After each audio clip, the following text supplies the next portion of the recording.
I'd like to thank Barbara for the introduction and arranging all this, and the Friends of the Roswell Public Library for their hospitality.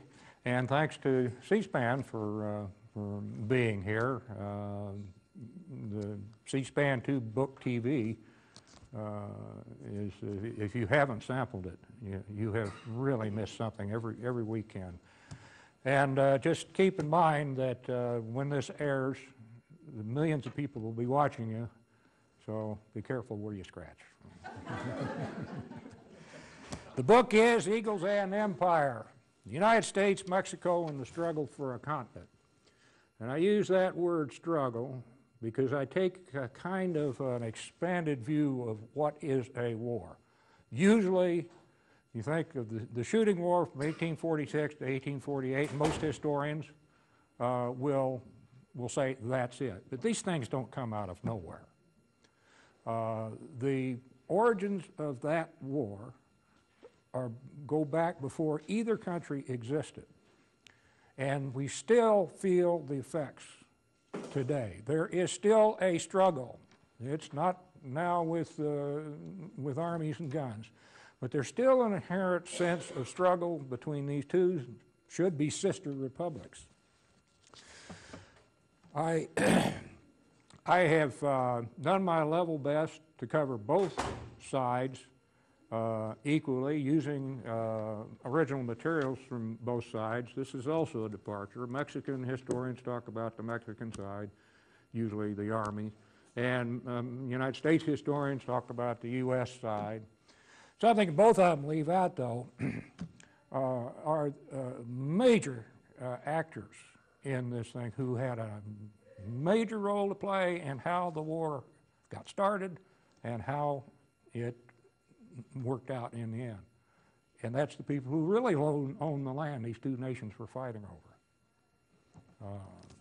Indios Bravos, Indios Barbaros, the barbaric Indians. For over a century before the 1840s, the frontier of settlement in northern Mexico had been retreating and retreating and retreating under pressure, military pressure from Comanches and Apaches especially, leaving isolated outposts in Texas, New Mexico, Chihuahua, Sonora, and California, who lost any sense of identification with New York City, with Mexico City. And in fact, during the Federalist rebellions of the 1830s, all of them rebelled and declared independence. Now, California and New Mexico it put down, Texas got away with it. So keep that geography in mind, and the people who really made the difference. They were here before either the Spanish or the Anglos. I thought what I would do is read a little, talk a little, read a little, and then try to leave time for questions. So I'll open with the prologue. War Eagle. The last of the Mexican invaders had entered the Great Valley in the 13th century, far from their homeland, Aztlan, the place of cranes, also rendered Aztlan. They had been told to march south by their chief god, Huitzilopochtli, hummingbird wizard. They were a dirty, savage, bloodthirsty people with a bad habit of stealing women and a disgusting one of sacrificing humans wholesale. They introduced into the valley a new weapon, the bow and arrow. As allies on the battlefield, the Mexica were invaluable. As neighbors, they were frightening, dangerous. These Mexica called themselves Tenochca, people of the sun. The Mexica were falconers, so their war eagles flew over them. Huitzilopochtli had taken on the additional identity of war eagle, the dominant spirit that had risen over all other gods in the valley. The old gods remained, but war eagle ruled the minds of men. War Eagle told the Mexica to look for a lake. In its center would stand an island, and on that island a rock, on which grew a tenochtitl, a sun plant, now known as a nopal or prickly pear. Atop the cactus they would see a golden eagle, their falcon, marking the spot where they would found an empire. The Mexica called the island Mexico Tenochtitlan, place of the Mexica Tenochca, and proceeded to extend their control over the valley. By the 15th century, they held sway over an empire extending to the seas, both east and west.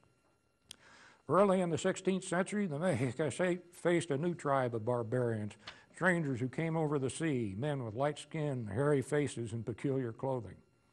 They did as the Mexican did when they arrived from the north.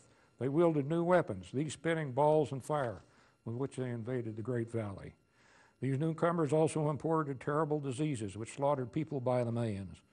Within a few years, the Mexican Empire was no more. What remained were villages of farmers tending their lands in common. Indios, the newcomers called them. The conquerors called themselves Spaniards.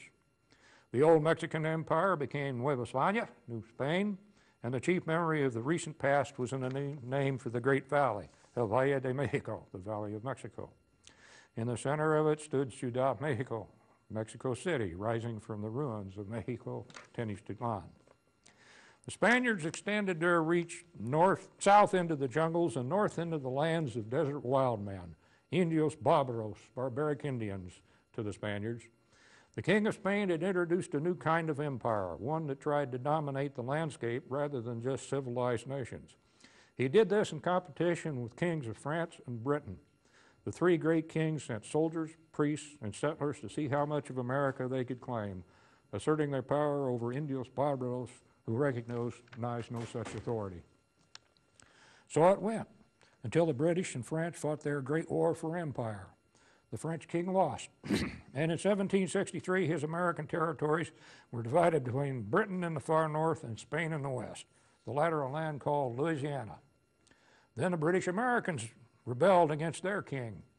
The idea that people could govern themselves without royal supervision sent a shockwave through Europe and in America. Next, France took back Louisiana and sold it to the Anglo-Americans, then invaded Spain.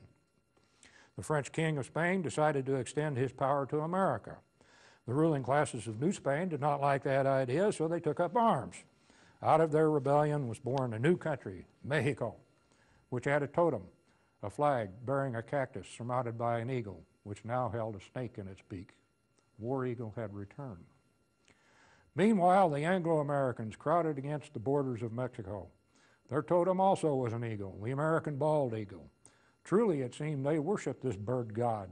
They displayed it everywhere, even on the buttons and belt buckles and cap devices of their soldiers, who carried flags on staffs tipped with eagles. This time there was not just one war eagle in the air, but two, and they were about to wage their own struggle for empire. 600 years, 2 pages, not bad. Boy, did that take a lot of cutting down from the first draft. I'm sorry, but it seems like I'm losing my voice at the outset. I don't know why.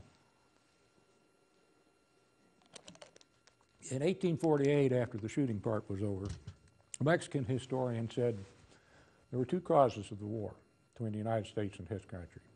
One was the United States expansionism, aggressiveness, compounded by Mexico's weakness. And that's a fair enough description of what went on.